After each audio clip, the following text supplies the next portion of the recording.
Hi, everyone. I'm Jenesee Gray, the Communications Manager from publisher Good Shepherd Entertainment, and I'm the Community Manager for GS Proper, John Wick Hex, Monster Train, Phantom Doctrine, and The Eternal Cylinder. I'm super thrilled to be moderating this panel of amazing professionals, the voices behind the brands that you love. And today we're going to talk about communities and mental health. So I'm going to have our panelists introduce themselves and share a little bit about the communities that they run. Brandy, you're next to me up there, so that's you. Go for it. Okay, sounds good. Thanks so much for the introduction, Jenesee. My name's Brandy Camel. I am the community lead for Dungeons and Dragons. This is a relatively new position for me. I've been with Wizards of the Coast since about April of earlier this year, and it's certainly been a year to start a new endeavor. Prior to that, my experience was working at Blizzard Entertainment, where I was one of the community managers on the Diablo franchise. And prior to that, I also did some work with Game Rage and a couple of other smaller publishers during that time. So. Awesome. Go for it. Whoever wants to go next, or I'm going to start calling names.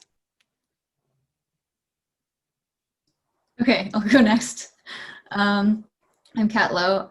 I've been actually a moderator in many cases, moderating subreddits, I think for about 11 years now, primarily starting like women in tech, women in games.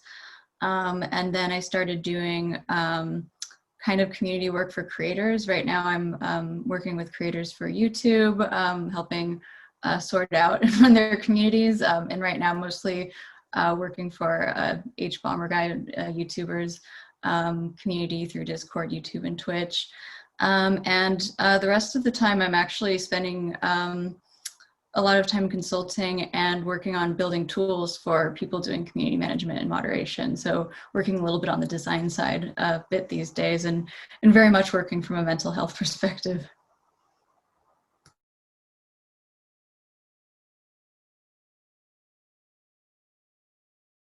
Okay, Victoria, I'm calling on you. Okay, hi. Hello. I'm Victoria Tran. I'm the communications director at Kitbox Games, which is like a little indie studio up in Canada. We are developing and publishing a bunch of games. So I guess my experience comes from managing very different and varied communities. We're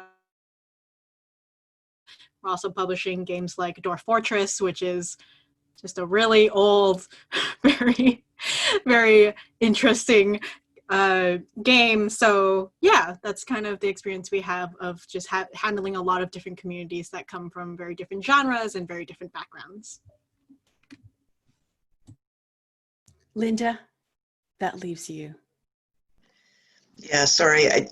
We had that very brief email exchange where I mentioned that I think we're all very chatty people. So I think it's really smart if you just call on us in turn. Because, having watched the recent presidential debates, I'm very cognizant that we could all talk over each other if we're allowed to.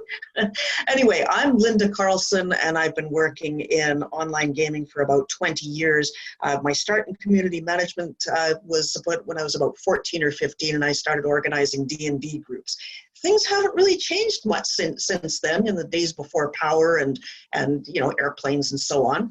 The two large companies I worked for were Sony Online Entertainment on games such as EverQuest, EverQuest 2, PlanetSide, etc. And then with Tryon Worlds for Rift and Arcade and a number of other games. In both of those cases, I was the director of community, so I oversaw the community management for a lot of different games, each of which had a very distinctive community style that grew up over time. I'm currently the director of customer experience at Mod Squad. So now I work for a service company that supports community management across a huge number of products, although my specialty remains games. Awesome. Well, let's jump into the creation of communities. And my first question to you is, do feelings or emotions factor into the intentional creation of your community? And if so, how? If not, that's perfectly fine too. And we're going to just keep going in the same order because that worked out. Brandy, go for it. All right, sounds good. So I'm inclined to say absolutely. Emotion plays a huge amount of part in community building, especially, I think especially so when it comes to games. Games very often bring together people who are very passionate about the things that they're talking about, very passionate about their hobbies. And that passion is usually what fuels people coming together, seeking each other out, wanting to exchange information. And that passion can be a lot of different emotions. That passion can be, you know, just excitement for a game. It can be a love for the game. It can be the things that you have problems with the game that you want to be very loud about. So I think emotion has a lot to do with it, especially in terms of both, you know, helping people sort and understand those emotions as well as helping them manage it. Kat. Gosh, well, I think having started from a place of building communities around passion. So I think for the first community I started, I was desperately looking online for a forum for women in games, and I like had a lot of trouble. So I went on Reddit and I was like, "Hey, are there any you know, subreddits for women in games?" And they're like, "No, screw you. That's reverse discrimination." And I got really angry about that, and that's how I started the subreddit. So I think.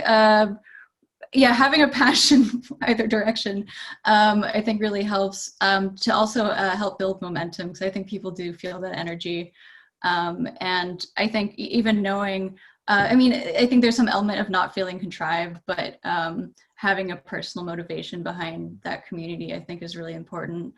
Also having like positive energy and helping have those feelings of like, okay, we're taking ownership of this community. Like we feel, I don't know, it's like a wholesome camaraderie. Like I think fostering that, like you have to really feel that and set that up from the beginning.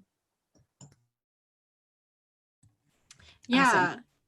I was going to say, Victoria, I've read your stuff in Game of Sutra. I know you have an answer for this. Go for it. Sorry, my internet cut out for like a quick second there. Can you repeat that?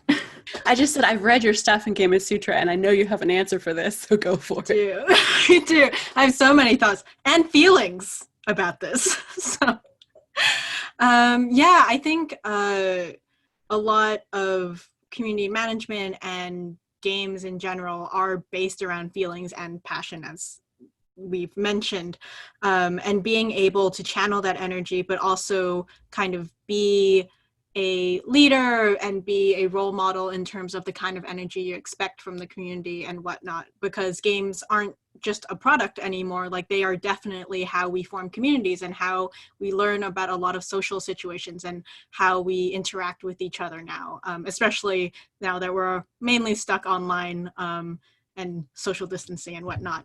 So I do think that even if someone is trying to be like cold and distant, that in itself is an emotion and a feeling. So in the creation of communities, I think they matter a lot for sure.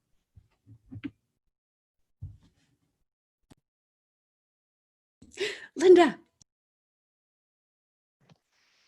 Right. So in this day and age, of course, making a profit is important. We cannot have online games without some way to support them because they're not charities. And therefore, the feelings and emotions that factor into the creation of communities are often initially dictated by brand. So here's this game, and we're aiming it at kids. Therefore, we want this sort of community. Or here's this other game, we're aiming it, we really want a stronger female audience for this game, so make a community that does X. The important part to know as a community manager is that sometimes your player communities have their own ideas, and the community that grows is not the one that's expected. And therefore, in spite of what brand may be telling you, you have to adapt and flow with the type of community that grows, because each one comes with its own feelings and emotions that you have to help shape over time. Yeah, and they're also sometimes different over platforms, so you have to be agile, which is interesting. You are absolutely correct. The console crowd is very different from the mobile crowd, is very different from the PC crowd. Got you. So part of our job, maybe not the nicest part, is what do you do when people do the opposite of maybe your founding rules, principles, emotions, not the organic type you're talking about, but you know, your overall arching goal. What do you do when people do the exact opposite of what you've tried to create the community to do? And we'll start with Brandy. Honestly, I think it's kind of a two-prong approach, at least it has been in my experience, where it's a combination of making clear what the, you know, what the social contract is for your community and enforcing those rules. But on the flip side of that, it's also empowering the people who already enforce those rules and who are your advocates and who are the people who represent the community that you want. Because generally speaking, I found that more so than just, you know, banning people who are awful in your community, which, you know, is part and parcel of what we do. But on the flip side of that, empowering the people who are already espousing the values and the qualities and the things that you want to say leads other people to follow those individuals. And it kind of helps guide your community through a group of leadership rather than saying, well, this is how it is. This is the way we want it. You know, generally speaking, people don't want to just be told what to do. But if you reward them for the things that they're doing, they're more likely to organically continue doing those things.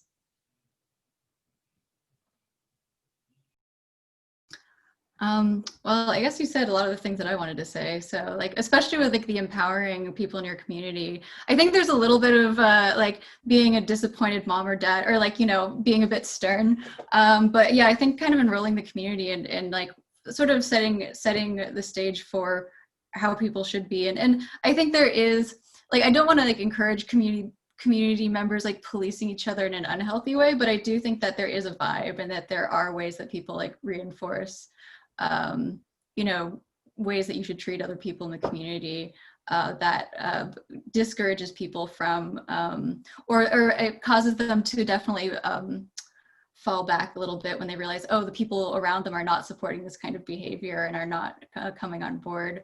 But yeah, also, I mean, and then I think in some cases there is, yeah, being, or I suppose like when things are like very across the line, being able to signal very clearly, like, this is what was violated, this is what was happening, and like making it clear not just to the person who's, I mean, it depends if they're bad faith or not, but making it clear to the person who's violating a policy or something, like what's going on. But then also saying to the rest of the community, hey, this is what we mean when we say that this is unacceptable. And so people can like really internalize that. And so you don't just have to keep, you know, I don't know how to say that. What was it? You know, whack-a-mole. So you don't have to whack-a-mole. You know, people start to get it. So yeah, I think the strong signaling as well is important. Definitely. I mean, complete agreement with the past two people who are speaking, but I think so much of it is, and I think as community managers, we all understand that the hardest parts are always not the people who are clearly violating rules and are doing it from a bad faith way, but are the ones that are kind of towing the line, or maybe just didn't know, or are a little bit antagonistic by default, something like that. And in those cases, I think a lot of value can be put in if you have the time and the mental energy to like just sit with them. And I have found a lot of value in my communities of the fact that in a general sense, they trust that I have their best intentions at heart. So even if like, I don't think we need to be, even as we try to be, perfect. So if I do screw up, if I do mention something that they kind of pull back on, it's the general sense of they trust that I'm trying my best with what I understand of the situation or whatever it is that is happening. So being able to foster that kind of understanding, like community of listening and knowing that no one is trying, if they're not a bad faith actor, no one is actively trying to harm each other, is a very good sentiment to cultivate in the community when someone breaks a rule. All right, now that I know the order here, I know it's my turn to talk. It's interesting because you guys all get to go in front of me, which is great because I have so many things to say. At least I can contain it into a small space because you're covering it all so well. So I will say that of course we have moderators to deal with issues. However, the way that the way that you can really help shape your community is to use the most important form of currency available to us, which is attention and praise. And if you give your attention to the people who are acting within your community in a way that you would like to see the rest of the community emulate and aspire to, then you'll find a lot of like-minded people come to the fore as well. And so that's the simplest way really to help engender. Sorry about that, accidentally hit the mute button. The best way to engender the type of community growth that you want to see in the direction that you want to go is to give proper attention and praise to the people who are doing it. Awesome. So not like Cesar Millan. Psst, don't do that. Praising. Awesome. So now we've got this kind of established, how do we build our community? Let's bring the mental health aspect into it. So while mental health is a newer topic that we're really discussing out loud, it's not unfamiliar to people that are in community management for certain. How do you see the landscape changing in terms of how personal needs, mental health issues, even just regular health issues are addressed on social platforms, specifically to community? That's a tough one, Kat, but sorry, you're first. Or Brandy, sorry, you're Oh, no first, worries. Brandy. Oh gosh, there's a lot there, right? It's, I think that there's a fair amount of some of the other chats about mental health have kind of covered this on different topics, but a lot of it is just being more open, being more, talking about these things without that fear, talking in safe spaces, encouraging safe spaces, fostering those safe spaces. I think that that's a fair amount of it. For me personally, it's about being, I don't know, it's not so much that I tend to discuss the mental health awareness issues in specifically within my role, but I make sure that I, as an individual and like someone who's looked at as a leader in the space and as among my other fellow community managers, being open and aware and giving people a place to come and discuss these things. That I find has been the thing that's just changed the most. I've seen over time, particularly, you have somebody swing by your desk and they're like, man, I'm so sorry for what you have to do every day. And it is extremely exhausting to be told every day that everyone is sorry for the work that you do. Especially when it's something we're all passionate about. This is something we enjoy doing, or we wouldn't be doing it every day, especially not for years and years and years on end. So the fact that we can be open and more honest about, like, yeah, there are days that suck. And then there are days that don't. And these are the things that I really love about this. And again, I'm a really big proponent for lifting things up and lifting up positivity over negativity whenever I can. And I take that to heart too in the discussions that we have about mental health.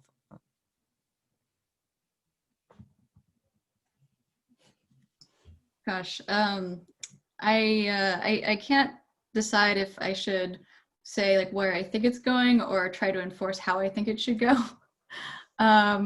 But I think I've noticed people more taking more seriously how taxing and emotionally and mentally taxing it is, and taking seriously that something being emotionally and mentally taxing, like, I mean, that it's serious labor, it's serious work to be doing. And I think, because I feel like a while ago people were like, oh, it's like entry level, or it's, it's distinct from game development. But I feel like people have really come around to the idea that community management is very central to game development and to games, and that doing that management work is something, also something that takes expertise. I think for the longest time, people are like, it's fine. It's, it's like just talking to people and, just running a forum. And I think now that people are starting to see the consequences, I think, of things going poorly, I think they're starting to recognize, like, wow, this is serious expertise that takes a decade to build, to do very well.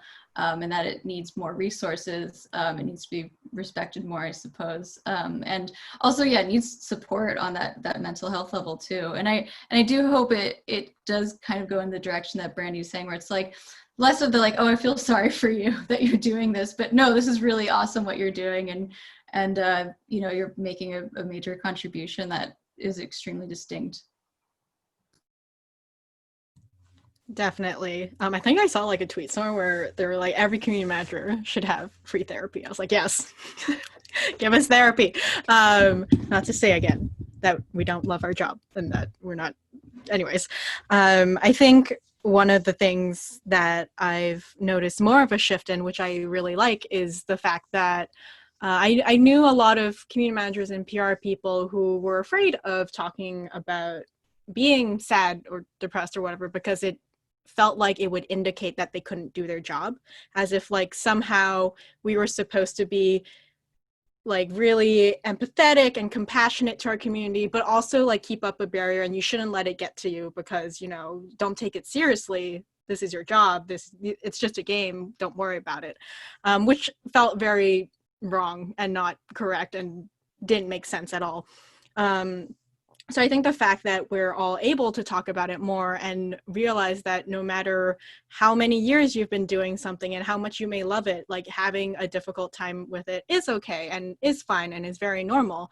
And at the same time, being able to celebrate that you love the job and that you do have a community maybe that you appreciate and support you. Just, I think being able to openly express how you can feel, whether it is venting, whether it is joy, whether it's a neutral emotion, has been very good and new and more common, definitely, that I've seen online.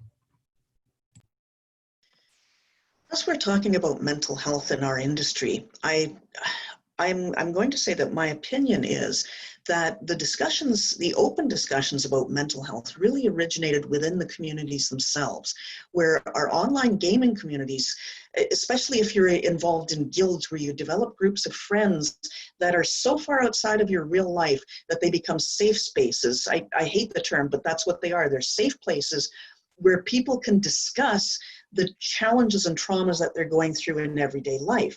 And I think that as community managers, we started seeing that very early on. And we formed our own safe spaces in various places. There are a number of Facebook groups, there are private groups out there where we started talking to each other saying, oh my God, I just can't handle this. This is what's happening. And you find that more and more people are accepting of it because we've learned that none of us are alone. Everybody is a little bit or a lot broken. And that's probably one of the biggest things that I've learned in going through the pre-internet to, you know, now 30 years later, mostly living online, is that it has brought us so much more together where we all understand that every single human being is facing some sort of mental and emotional challenges. And that's very freeing to find out that you're not alone. And what I really like is the fact that we're starting to talk about it more in public as well, not just in our little private groups and safe spaces. And that's extraordinarily important to me because we're all helping each other one little bit at a time, whether it's people in community management, game development, or again, going right back to the communities that we help to evolve over time. Awesome. Well, that dovetails really nicely into what I think is going to be our last question because we're running out of time here. Unless I'm wrong, Eve, and we actually go till 6:30, which would be awesome. So let me know if I'm wrong with that. But you're talking.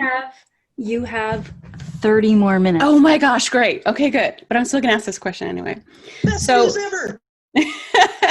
So I'm laughing when I ask this, and it's really hard for me to say it seriously because I just had to get a cortisol test yesterday, which is the stress hormone.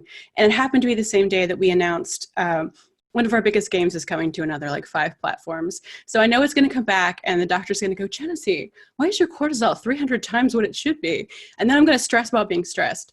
So my question for you, because obviously I'm not dealing with it very well, is how do you take care of your own mental health needs when you're kind of the meat shield in some ways for your developers or for whoever's behind the thing that you're making? What do you do to care for yourself mentally? And, you know, do you?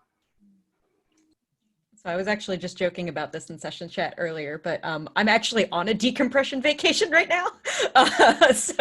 Thank you for doing this. And TIGS just happened to line up with it. But this is such an important and just meaningful topic to me in general that I had to be here and had to come and talk about these kinds of things, because honestly, this is part of what helps me is being outward and open and addressing these things head on. And again, I think Linda mentioned it earlier, like acknowledging you're not alone. You know, we're all part of this same situation. We all kind of have this experience, but yeah, part of it is segmenting out time where it is just a total disconnect. You know, there is, Victoria touched on this a little bit. There is a little bit of annoyance that you get when, you know, someone tells you, oh, don't stress about this, it's just a game. And you're like, but I mean, that's what I deal with. I deal with in passion. Like passion is our currency as community managers a lot of the time. That's how we talk to people. It's how we exchange ideas. And it's hard to not care about what we do.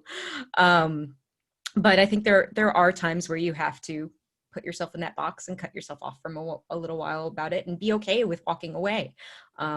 Because there's, you know, you only, it's the spoon theory. You only have so many spoons to spend. And if you've run out of them, you're not going to be able to handle the things that you need to be able to handle for, you know, not just for your own sake, but for the sake of your community as well.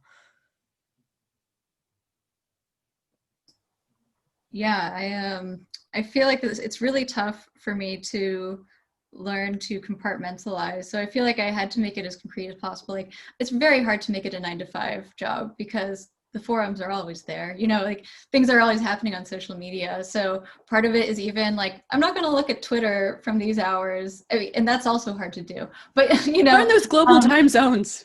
I know. Yeah. So trying to keep like, yeah, to save some precious hours of like really setting those hardline boundaries, I think has been really, really important to me. And like actually setting a rule for myself, like I'm not going to think about how to resolve this right now. That's going to be like tomorrow morning, I'll think about that person or I'll think about that situation. And then the other part is venting, being in like, you know, channels or discords with other community managers and be like, oh boy, let me tell you what happened. I think it's been really, really important for me because having people who can sympathize and like who know what you've been through, and also, you know, sharing advice sometimes, but also like validating, like, no, you did the right choice. Like, yeah, sometimes it doesn't work out the right way. Just hearing that is so essential. So I think those are the main ones. Yeah, no, having a support system of other community managers, oh, what a blessing. Always love. Anyways, yeah, I think I totally agree in that it's really hard to make it a 9-to-5. Even like the studio I work for is very adamant about me like taking a break or ending at 5 p.m. But it's like, but it's fun to respond sometimes to some tweets you see on like the company account, or there's something happening in the Discord and you want to be a part of it. You become sort of part of the community too, and you have a lot of love for it.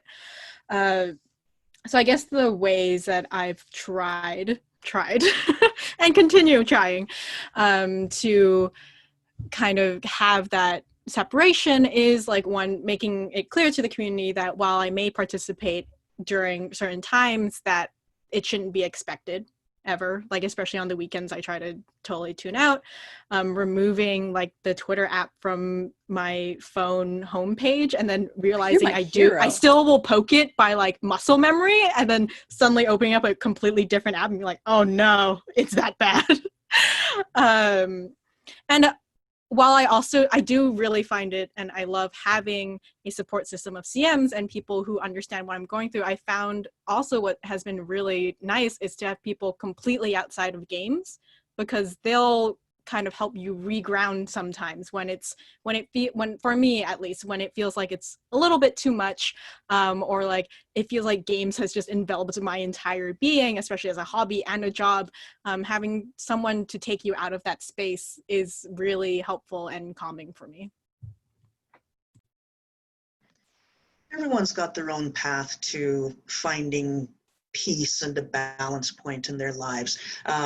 A good bottle of wine is one of my favorite go-tos, but you know, not that I'm advocating that everybody should go out there and start drinking, but it sometimes does help take just that jagged edge off, and then my body can relax. However, I've always been a big fan of animals. We have a bunch of house dogs. One is sleeping beside me right now. So if you hear vague snoring in the background, that's my ancient dog. Animals really help to ground me. I have a small farm. I have dairy goats and pigs and chickens and a whole lot of each. So, and a horse. So when I go out there, their needs are so different than human needs. They're just happy as long as they're fed, as long as they've got shelter, as long as their very basic needs are met. They're sort of going, hi, how are you? Yes, we are the masters of Zen. Please learn from us. So I'm super lucky that way. But also I am an avid student of human nature. So even though I grew up as an introvert's introvert, I have had such a fantastic time understanding how people think and how they change over time. So for me, actually, one of the relaxing things is to just dive into somebody else's community as a player and start taking part. And that's amazing for me because it's not my problems, it's someone else's problems. And I'm much better at dealing with someone else's problems than my own. And it's like, you know, when you're dreaming at night, it helps to purge your mind of all those things. Being a part of somebody else's communities really helps me purge the pain points from my own mind and to put things into perspective. Because I think all of what we're doing, if you channel too much of that negativity within yourself, you're taking on a perspective where you are forced to deal with this stuff. And it's good to spread it out there and just realize that it's all okay. It's all okay. And by the way, this makes me super, super envious of Victoria's background image, because that's the world we live in during our workday. It keeps me warm. It keeps me warm. That is awesome. You know, I'm really interested in something you said, Linda, where, you know, you said you're an introvert of introverts. And I do wonder how many community managers are actually super introverts that have sort of forced ourselves, like, you know, we're going to overcome our introvertness to be like community managers that speak to everyone. Raise your hand if you're an introvert that is a community manager. What? Okay, see, let's explore this a little bit. All like of Brandy, us. Yeah. I mean, there's times when I go to live stream and I'm like throwing up in the bathroom beforehand because I'm like, oh my God, this is so, and then I'm just like, no, I'm doing this thing. Why did you decide to choose this if you're an introvert? You know, fun fact, I have a shirt that just has introvert cursived on the front pocket, and I almost wore that to this just because, you know, it felt appropriate. You know, I will say that I do kind of put myself in the bucket of like, I'm an introverted extrovert, or, you know, I'm in that kind of half and half scenario where I really love people, but I recognize that they exhaust me and I need to take time away from them in order to recharge. So I love people. I love building relationships and friendships with everyone. I come from a very, diverse background in the sense that, you know, I was a military brat growing up. I moved around a lot. That's kind of the nature of jumping from community to community to community, and they are all different and you have to address them all differently. So sort of the life that I lived up until this point facilitated the skills that you need to be a community manager, which is being versatile and being able to read a room and understand what needs to be communicated and maybe what needs to not be communicated. It's that sort of chameleon nature we all kind of need to be able to do from time to time as we go from different issues. I think I don't know how that necessarily ties into being an introvert, but I think it's just something that I've always used as a defense mechanism. So maybe that's what makes it a tool that I can now use in the work that I do.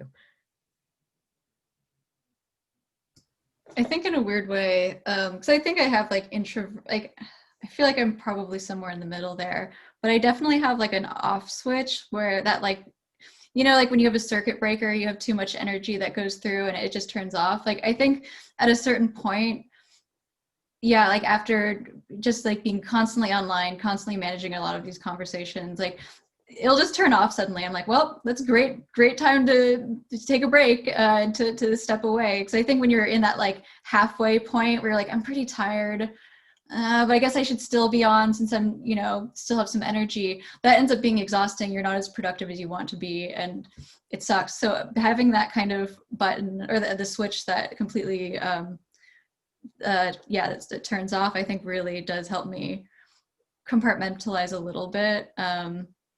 So yeah, I guess, is there anything else about being an introvert? No, I think that's the main one. It's just like, I'm done, I'm done. state. It's very easy to go into if I need to. Yeah, I think one of the things, so I see myself as an introvert, but also as a very shy person, which some people don't believe, but I swear to God. And I think there's a distinction between being shy versus being introverted, right? I find introversion, extroversion is just how you kind of rejuvenate yourself, how you find energy or lose energy. And being shy is more, wanting to speak and not necessarily being able to in the present moment that you want to. So I think there's like a little bit of confusion there, which when it comes to community management, which I think is very different. And in terms of introversion, I find especially, and it's very different now, but like when we had physical PAXs or physical game conventions, that was when it was the most difficult to be an introverted person. And in those cases, especially like with the adrenaline, and especially if it's like your first one, it gets really jarring and excruciating sometimes. I've like locked myself in like a hotel bathroom before just to like cry a little bit because I was like, I'm not even sad. I just have so many emotions right now and I'm so tired. So I think while we may be introverted and whatnot, I don't think it necessarily affects how we interact with people, whether or not we're introvert or extrovert. I think all it does is it tells us, hey, this is your limit and this is the time you need to take for yourself. And I know introverted and extroverted CMs, and they're both fantastic at their jobs. So I hope it doesn't deter anyone from joining the community if they feel like they are introverted. So yes, I'm definitely an introvert's introvert. Like if you've got extroversion and you've got introversion, here's me. Ooh, I'm so far off that map. I never ever could have in a million years have told you 40 years ago that at the age of 57, I'd be a community manager running a bunch of community managers. It's insane. It's completely out of character for me. I cannot use the phone, for instance. I will bribe my husband in whatever way to make phone calls because I hate talking to other people. I've never had stage fright though, which is really unusual. And Jenesee, I mean, really, you're really, really good. You're a tremendous speaker. Get rid of that throwing up before this stuff because you're really terrific. Everybody wants to emulate. Thank you. So during these times of COVID, one of the things I find the most difficult is to understand why other people are freaking out that they can't get together with others. I could happily live as a hermit for the rest of my life. My husband and I, we can go an entire day without talking, even though we're both in the same house, because I don't feel the need to talk. I don't feel the need to physically connect with humans. I love being out here on the farm. However, the way that I've gotten past that is because of my endless and deep fascination for humans and the way that they think. And I say they as if it's a separate species from me. I mean, maybe you guys are all a separate species, but because of that, I have taught myself how to cope. And a lot of that is to consider this acting. When I first started doing public speaking in my teen years, back when I was involved in agriculture, not in community management, but somebody gave me a fantastic piece of advice that I always pass on to all of the people who are painfully introverted that I meet at gaming conferences in career panels. And that is, picture your favorite actor and emulate them as you go through the day at whatever these events are or meetings are that you have to go through today. Pretend you're that actor. Now, and that's what did it for me. For a long time, I just thought, hi, I'm Helen Mirren, and I'm now going to completely rule this. And that's what's made it possible. But this is not me. This is a role that I take on because I have to, because introverted me would be hiding in the corner, unable to talk to anybody. And so we all find different ways of coping as we go through life. When I'm at an event, when I'm at a PAX, which I do actually quite enjoy, I always pair with an extrovert. I don't make friends easily, but I have 3 or 4 friends who are insane extroverts, and I hang out with them all the time. And that helps me sort of bridge the gap between my lack of ability to be out there with people and their insane ability to make friends with everybody in the room from 30 feet away. So yeah, there's lots of different coping mechanisms that we can explore, and it's definitely not one size fits all. Yeah, bless the extroverts who adopt an introvert, doing a real service for the world. Yes, how I yeah. get into Shout every out to party. Evan Berman and Rich Weil, because without them, I couldn't attend any conferences ever. That's awesome. And again, it works so nicely with the other questions we have coming up. So you're clearly a leader, right? You're a community manager or you're head of a community. You know, your community expects certain things from you. So how much do you, the person, publicly share with your community, or do you keep your roles separate as kind of that leader and mentor? Where's the line that you, or is there one? I definitely think there is one. What's been helpful for me, I haven't been doing it as much lately just because, again, well, far out of spoons for this with everything else going on in the world.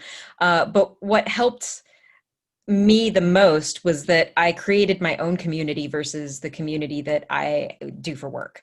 And for me, that was through streaming. So I made it, people ask me, like, how are you streaming for 2 hours every morning before you go to work? And I'm like, because I need it. That's my me time. That's, that's not for anybody else but me. And the community that I fostered there is very important to me for that reason. That has kind of allowed me to create that separate sense of separation and that compartmentalization, because I have a community that I have more investment in and that I'm more open with, and that is more, this is where I'm going to be me, and I'm unapologetic about it. And my community is very defensive about that too, in terms of, like, if somebody comes in and wants to be a terrible human being, which, on the internet, this is all going to happen eventually. But when somebody comes in, they're like, this is her time, and we're here because we enjoy it. And if you're not here to enjoy it, then we don't want you here either. And that's something that I can't do because I don't own my community that is part of my work. That's not mine to dictate. That's mine to help foster and to help cultivate, but it's not mine to really, like, set up and make those rules. That's more of a shared experience. So I think having those two separate buckets is what allows me to do that more easily. It's been kind of an interesting dichotomy, and it's one of the things that's made me want to go back to streaming. I haven't done it in about 6 months now, and I've noticed that hole. So it's been kind of interesting.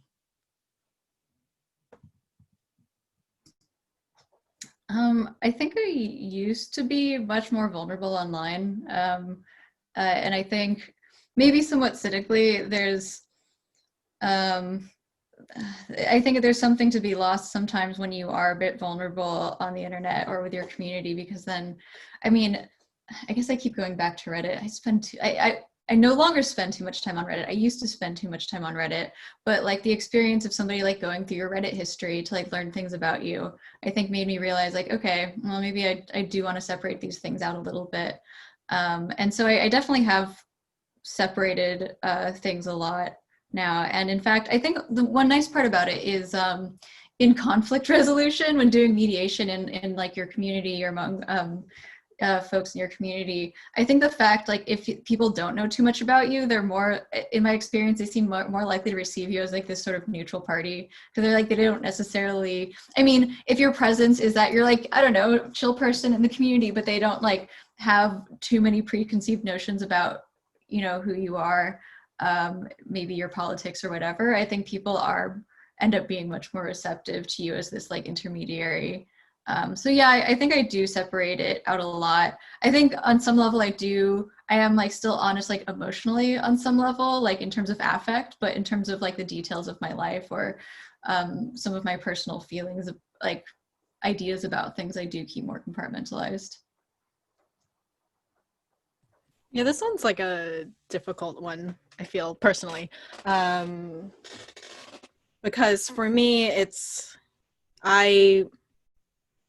I find energy and love for my job when I feel connection to the people I interact with. And I know that in its own way, I'm very privileged to be able to do that for various reasons.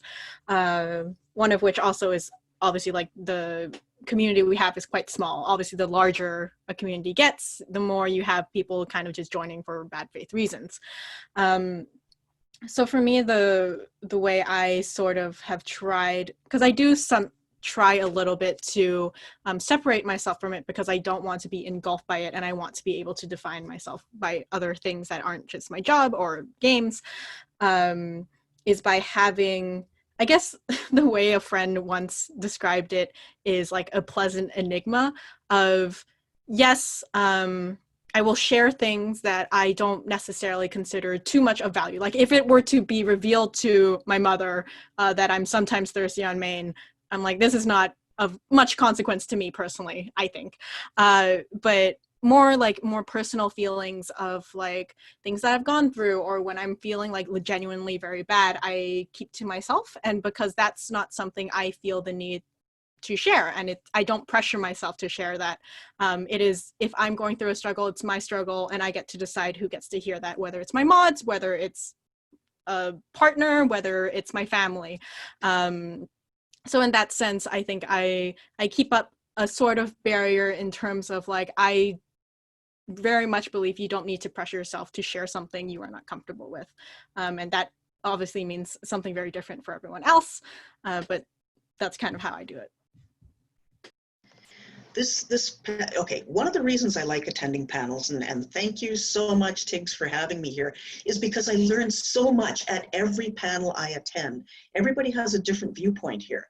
As far as the me person, I share it all. I don't care. I'm right out there. I'm on all the social media channels. I'll add anybody who wants to my Facebook channel. They want to see me post about the chickens, or, you know, the dead pig that I had to haul across the road and take to where the coyotes would eat. I don't care.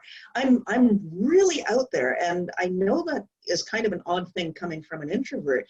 The reason is this: I can't go out there and talk to people and engage them, but the more I put myself out there, the more likely they are to feel comfortable with me and come to me to talk. Now, if somebody else initiates the conversation, then it's easy for me. I'm the person who will be standing at a party with a glass of wine in my hand and not talking to anybody. But if somebody comes up and starts talking to me, I'll talk to you for hours. So again, it's different coping mechanisms for different personalities. And I'm having such a wonderful time talking with you guys all. Yay! Linda, I want to be you. You're so powerful. Please send me this energy. That's what I see that. I see that in Slack. I'm looking at them. By the way, Slack, if you guys have questions, feel free to post them and I will answer as we get toward the end of this. So that's awesome. My next question is about COVID and social isolation. It's something I'm feeling, and I wonder what your perspective is on it. Do you feel like because of this sort of laser focus on social media and everyone's kind of there now, right? Do you feel like the expectations on you as a community manager have changed? And if so, do you feel like that's reasonable given the circumstances? Oh gosh, yes. So I'm in sort of a unique situation in that in onboarding to my new role for Dungeons and Dragons, I have onboarded 100% remote. I have not met 99% of my coworkers. I've been to the office 3 times in total. And every time I've been there, I've maybe met one person at most. So it's been very different, especially in terms of, you know, normally one of the biggest things for me as a community manager is building that rapport with my design team, with building that rapport with the teams that don't necessarily work with you every single day of the week, but are the ones that are probably arguably the most integral that you need to work with and be on the same page with. And that has been really exceptionally hard to make clear, is that like, hey, I'm here to help you. I am here to help be your communicator, to help be your shield, to help you navigate the situations that when you stumble into them, you don't know what to do. I'm here to provide you that expertise, but I understand because you've only ever seen me through a Zoom call, it's hard to build that trust and rapport. So that's been a kind of an interesting expectation change in that I'm used to building my relationships very differently, and I've had to try to find new ways to build those same relationships with all of these other hurdles. And I do think it's understandable that it's like, this process is going a lot slower than I would have preferred for that reason. And I think everybody understands that and gets that, but it doesn't make it any less frustrating, right? Brandy, I feel you. My company's based in Europe. There's only 2 of us that are in the US, and they're all just like, we're drinking coffee and we're dancing and I'm out in the streets doing whatever we want. I'm just like, oh. Yeah. Yeah, I mean, I guess I've always, for the most part, have worked remote, so I'm a little jealous. Well, I'm not jealous of you anymore, Brandy, but I'm jealous of having had that kind of vibe. That sounds great. Yeah, I guess with COVID, for me, I think maybe, so I've read some articles on this and chatted with people about the fact that like everybody's way more online now and everybody's a lot more angry now. So I feel like you're managing a lot of people's emotions that are probably a little bit, so it's like technically a lot of things haven't changed. Like you're still doing the same things, but just with a bit more of a volatile atmosphere and potentially a much more active community in some places. And so just keeping a handle on that. And it's kind of immeasurable is the other part too, because you're like, am I working a lot more? Like, am I more stressed out? Is there more conflict? So it feels very immaterial, but I do feel like there is some increased burden there because of COVID. It's definitely more exhausting to work as a community manager during the fire that is 2020. For sure. And as someone who has been working in an office with a team for a while, I will say it's like, yeah, I really miss them. And they have been an integral part of like helping me like cope with like when I have a really stressful situation, because I can turn around and like yell at our programmer and be like, oh, I'm so stressed. Now I can't do that. I mean, I could yell at Slack, but it's not the same when you can do it physically. So I think being a CM during COVID has changed quite a bit, just especially in terms of your own mental health. And I would hope that people do find their own ways to connect with others and have that online connection, whether it's with your coworkers or whoever else, in order to help cope with the stresses of the year. Never have I ever met somebody who misses the commute. When I was working in Redwood Shores, it was an hour and a half each way on a good day. I do not miss that. Let us recognize, though, that COVID has wreaked havoc with so many people's lives, and so a tremendous number of people have lost their jobs, they've lost family, they've lost any sense of security due to not just COVID, but 2020 as a whole. So there is a lot of stress out there, but I don't think that generally the volume of stress has increased that much. What we have seen is an increase in the volume of online communications, as was pointed out earlier. Now, I'm lucky enough to work for a company, Mod Squad, that we do CS and CS community QA support services. And this company has been about 98% remote employees for the last 10 years. So it was, but at the same time, we saw such a huge increase in the demand for our services that we had our own internal crisis, as suddenly we've got all these new projects coming in and not enough people to cover them.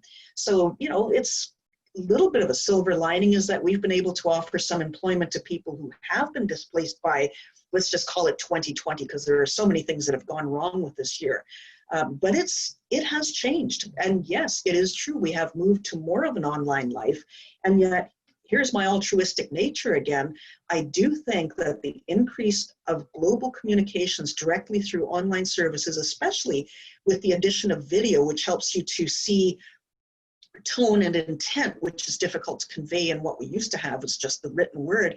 I think this may be the salvation of humanity if we don't blow ourselves up before we reach that critical tipping point of advancing our communications such that we truly come to understand each other. So yeah, it's been I almost used a bad word, it's been a not good year, but there are some silver linings to be had. Okay, Platinum Paragon has a question that I think works well with my last one. We're almost out of time for real this time. They are asking about the thought process and protocol for dealing with angry community members yelling at you. And this goes nicely with my last question of story time. What is the most positive or negative tale you have as a community manager, and how would you handle that now, if any differently than you did? Oh gosh. Well, I kind of have the mother of experiences to share, so I feel like I'd be remiss if I didn't touch on this one. So I was a community manager who handled the Diablo Immortal announcement, and if that doesn't just like kind of set the stage for everything, like there you go. But if you are familiar with the situation, it was tough. I was the person handling the microphone at that panel during that time, and there was, there's a fair amount of preparation going into a major announcement, especially when you're not sure how the community is going to take it, that you're like, all right, we're going to do our crisis management side of things. We're also going to do our, if this goes amazingly well, side of things, have a plan for everything. And the plan that I think was not as developed as I would have liked is that our crisis management plan was very skim. And the main thing that I lacked in that time was a support network to retreat to. Immediately after the panel, and this is something that I've struggled with a lot afterwards, immediately after the panel, I got swarmed. And I got swarmed at a BlizzCon with lots of people. And for those of you who have not physically met me, I'm very small. I am a very petite, tiny woman. So when I got swarmed, no one could see me. I couldn't find security. I couldn't find my friends. I couldn't find my fellow employees. And I had a panic attack. I retreated from the convention floor and I hid in our HQ for probably about an hour and needed that time to myself. And it was probably one of the hardest situations that I think I have ever had to manage in that, because, again, I was community manager who was in charge of communications that weekend. I had things to do. And thankfully, once I retreated to the space where I had people I could lean on, I did have that support network. I did have people who said, hey, you've got everything that you've scheduled ahead of time. I can take care of pushing that all out for you. What can I handle for you? Here's some water. Here's some sugar. Get something into your system, that kind of thing. But that is the one thing that I will just espouse is it doesn't matter what anybody says to you about any announcement that you have coming up. If you even have an iota of doubt about anything, have a risk plan in place. And, not just from communications, but in having a support network that that you can rely on if you need it, because it is just so important and not something that I think, everybody wants to be optimistic, but you have to have those backup plans. So. Gosh, well, I definitely don't operate on that scale. That's crazy. I'm just reeling from your experience. Yeah, I think operating on a very different scale, so I think like in 2014, when I was sort of I think I was just sort of moderating across a bunch of communities of like women in games. So this is like a very moderator perspective and not as much CM, but I think it maps on. But there was a subreddit called Kotaku in Action talking about ethics in gaming journalism. And we weren't really sure what was going on there. And it took us a while to understand what was happening. But it turned out, yeah, there's a whole bunch of people who were very angry about women in video games. And I think there was like a really good push of like a lot of like folks in community spaces were able to sort of start to band together, and there's actually some kind of energy to it of like, yeah, hurrah, we're like on the front lines. But I think when that happens, you kind of get exhausted. So actually kind of like Brandy was saying is like having a crisis plan, having a means of like tagging in like, hey, you've been like on duty all day, like you should like not just like checking in, are you okay? It's like, no, you have to get off. It is this person's turn. Like you can't keep looking at this stuff all the time. And so I think, yeah, having a very like clear and structured system of communicating, of supporting, and knowing to check in with each other when you have like a team, I think is probably one of the most crucial things. I think for now, we'll see what Linda says, but we have a very similar system of like the tagging in system or having someone else to have you there. And yeah, honestly, planning for the worst and maybe beyond that, just in case. There have been several things that have happened, let's say, whether online or in physical conventions. Like there was the last PAX West, which was a very difficult PAX West because a lot of allegations were coming out as well. But also like when you have a support system and when you have people you can trust in the community, it is very helpful. Like for example, during PAX West, last year, I had to have just another community manager from a studio stand with me or stand for our booth because there was someone creeping around and being very uncomfortable. And I literally had to do the thing where it's like, there's a huge guy next to me, stay away.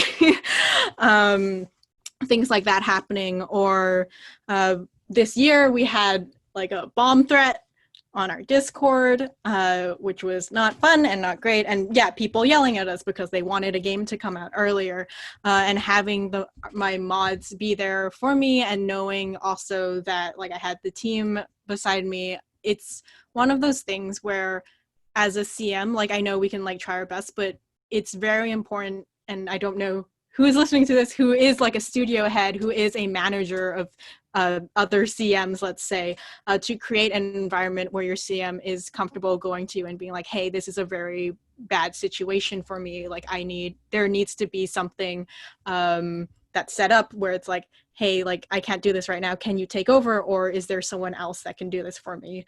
For sure. That being said, there's still also obviously a lot of good things. I know we've been focusing on the bad things because the question has focused on the yelling, but I will say that the community that comes from being a community manager is very supportive and very good. If I started telling all of my community management best and worst stories, we'd be here all day. So I think everybody has an awesome, painful push to prod story to tell, or the day my company was hacked story to tell. But I'm just going to stick with the best, which happens all the time. Our support all comes from management. And now that I've been in upper management for some time now, and my favorite stories are always those in which a young community manager has hit that wall. You know the one I'm talking about. The day when they go, oh my God, they hate me, and it's getting really personal, and they're so nasty to me, and they're telling me they hope I die, and all of this stuff. And I always take them aside and I say, it's not you. It's not personal, no matter how it sounds. And this is normal human nature.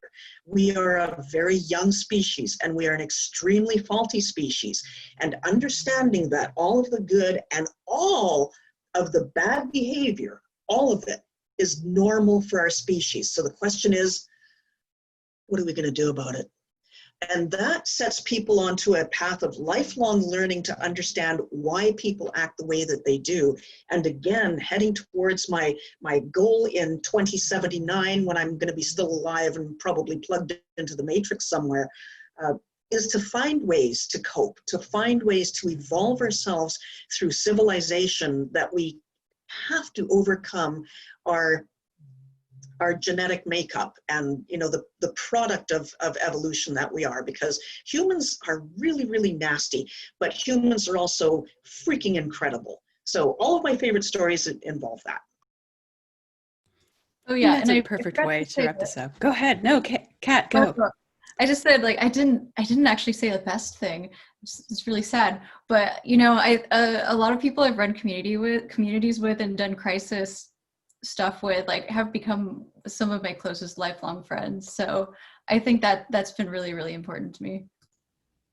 That's awesome. Yeah, just to feed into that, even with the experience that I went through, the people who came to me, the people who helped me get through the rest of that weekend were people that I made friends with through the community that I had known for years, and that are still people that I talk to every day, even though, I'm not managing the Diablo community anymore, but some of those folks are still my absolute best friends that I keep in touch with on a day-to-day basis. And those connections and that support and that, ongoing relationship that you have, it extends well past the work that we do. And that's one of the things that makes it so fulfilling. And I think that keeps us all doing what we're doing.